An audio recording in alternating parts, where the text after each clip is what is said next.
Bonsoir à tous, voici les informations de ce mercredi 20 novembre dans les Yvelines. La neige va faire son grand retour dans les Yvelines ce jeudi suite à l'arrivée d'une masse d'air polaire. Le département a été placé en vigilance orange neige et verglas par Météo France. Plus d'informations à suivre. Au chapitre économie, la semaine de l'industrie est de retour pour sa 13e édition du 18 au 24 novembre, avec pour objectif de sensibiliser les jeunes générations. Pour l'occasion, nous nous sommes rendus au Technocentre Renault à Guyancourt chez FEV à Trappes pour suivre des visites. Enfin, du tennis pour terminer, il y a du changement à la présidence du comité des Yvelines. Guillaume Semeria Soukaï, président du tennis club de Buc, vient d'être élu nouveau président du comité lors de la dernière assemblée générale. Vous l'entendrez dans ce journal.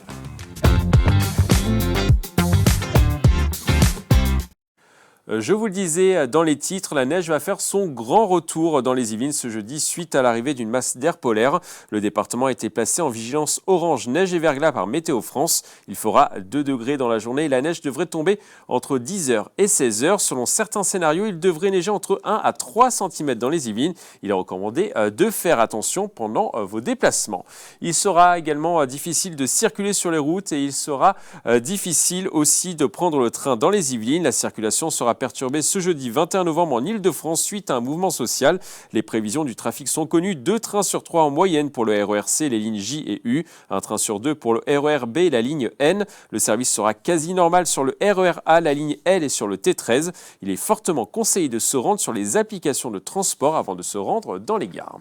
Après une opération ce week-end à Vélizy, Villacoublay, les agriculteurs envisagent de nouvelles actions dans les Yvelines. Selon les syndicats agricoles, des grandes surfaces du territoire pourraient être touchés par des dépôts de fumier vers le milieu du mois de décembre. Les agriculteurs protestent toujours contre le traité commercial Mercosur entre l'Europe et l'Amérique du Sud.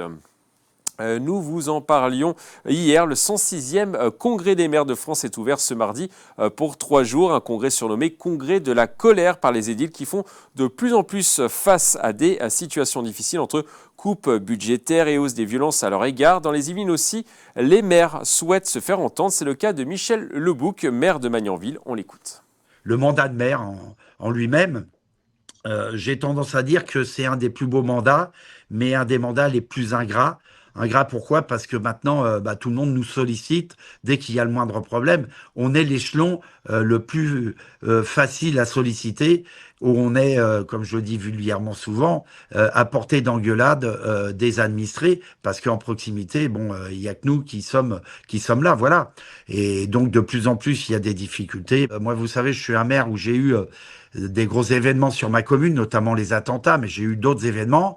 Là-dessus, oui, des menaces de mort, on en a. J'ai été agressé physiquement aussi par un administré dans la mairie. Et dans le même temps, on banalise aussi souvent les agressions verbales. On va maintenant parler économie. La semaine de l'industrie de retour pour sa 13e édition avec pour objectif de sensibiliser les jeunes générations, notamment les femmes au monde de l'industrie et de ses métiers. Pour l'occasion, Clara Defruto s'est rendue au Technocentre Renault à Guyancourt et chez FEV à Trappes pour suivre des visites. Reportage. Ce lundi matin, ils étaient 40 face à Thomas Antoine, expert leader acoustique chez Renault Group. Ces étudiants en classe préparatoire au lycée Sainte-Geneviève de Versailles sont venus découvrir son métier au Technocentre à Guyancourt à l'occasion de la semaine de l'industrie.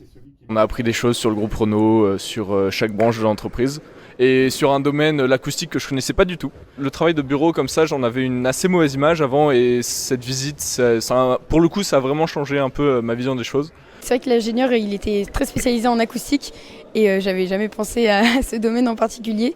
Grâce à la semaine de l'industrie, les entreprises peuvent donner un coup de projecteur sur leur métier auprès des jeunes générations, des métiers parfois abstraits qui manquent d'attractivité, notamment auprès des jeunes filles. J'ai vu dans la promo ce matin, il devait y avoir peut-être un tiers de filles ou peut-être un quart, ce qui est toujours rassurant. J'aimerais bien effectivement qu'elles nous rejoignent de manière plus significative en tout cas. Et je peux parler pour mon réseau d'expertise, je n'ai que des hommes autour de moi, donc il faudrait que ça évolue. Selon l'INSEE, en 2022, les femmes représentaient 28,5% des effectifs dans l'industrie en France, un chiffre qui stagne depuis 10 ans. Autre fait marquant, les femmes occupent souvent des fonctions de support dans l'industrie et ne sont que 10 à 15% dans les métiers de la conception et de la production. Elles restent également peu présentes dans les fonctions de direction, où elles représentent environ 15% des effectifs. Alors pour briser les clichés, 2 maîtres mots. sensibiliser et encourager les femmes à s'orienter vers ce secteur. Ici, à FEV, c'est devenu un enjeu majeur. On a à cœur de féminiser nos équipes. Voilà, aujourd'hui, les femmes, c'est 15% de nos effectifs. Dans l'industrie automobile, on est à 22%. Et notre souhait, c'est de pouvoir résolument se mettre en route pour arriver à cet objectif-là. Un exemple, nous avons beaucoup recruté dans l'année 2023. Et donc, 23% de nos nouveaux embauchés sont des femmes. En Île-de-France, plus de 500 événements labellisés sont prévus. Le programme complet est disponible sur le site de la Semaine de l'Industrie. Allez, on ouvre maintenant une page sport.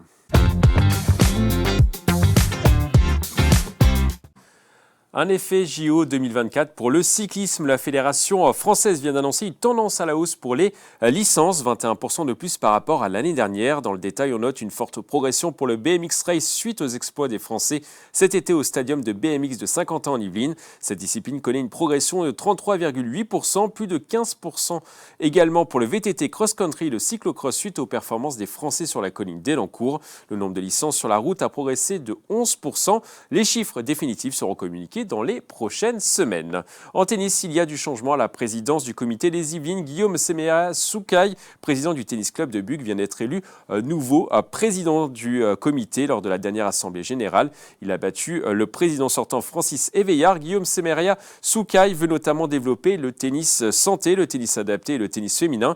Il a été élu pour 4 ans dans un département qui compte 44 519 licenciés en 2024. C'est notre Interview Express. Je suis un opérationnel, je n'ai jamais fait de politique. Je suis pas moi, ce qui m'intéresse, c'est le sport et les femmes et les hommes et l'engagement associatif et au service des autres.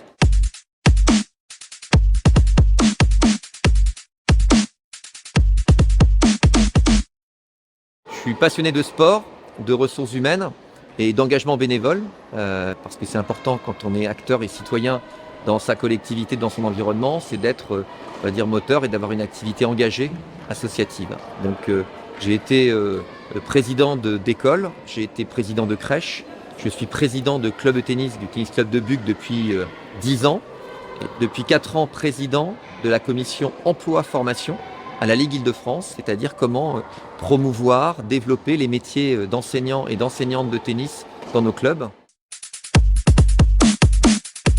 Je travaille moi personnellement dans l'univers de la santé et j'ai développé des activités avec des ESAT dans mon club de Buc. Le mettre en place au sein du comité départemental pour l'étendre et proposer aux autres établissements. Je souhaite aussi apporter plus de partage, d'outils auprès des présidents de clubs.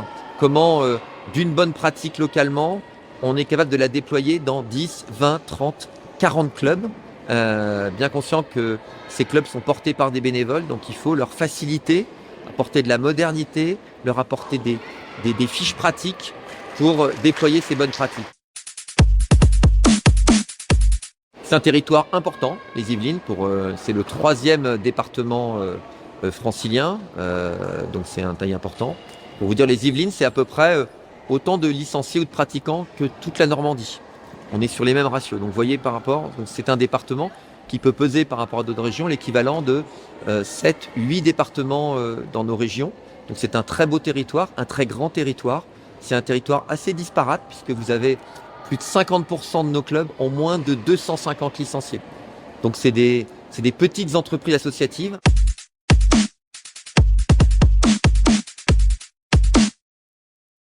En voile, le Vendée Globe continue pour nos 2 Yvelinois, Louis Burton et Éric Bellion, partis le 10 novembre dernier des Sables d'Olonne pour ce tour du monde en solitaire et sans escale.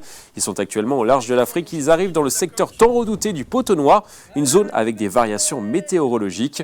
Au dernier pointage, Louis Burton, originaire de la Selle-les-Bornes, est 20e et le Versaillais Éric Bellion est 23e. Mais la course est encore longue. Et puis un rendez-vous à ne pas manquer pour les marcheurs. Le Paris-Versailles-Mantes sera organisé dans la nuit du 25 au 26 janvier. La course la plus longue partira de la cité royale versaillaise pour un parcours de 54 km. Si vous voulez participer à cette 88e édition, les inscriptions sont ouvertes. C'est la fin de ce journal. Merci d'avoir suivi. Très belle soirée sur TV78.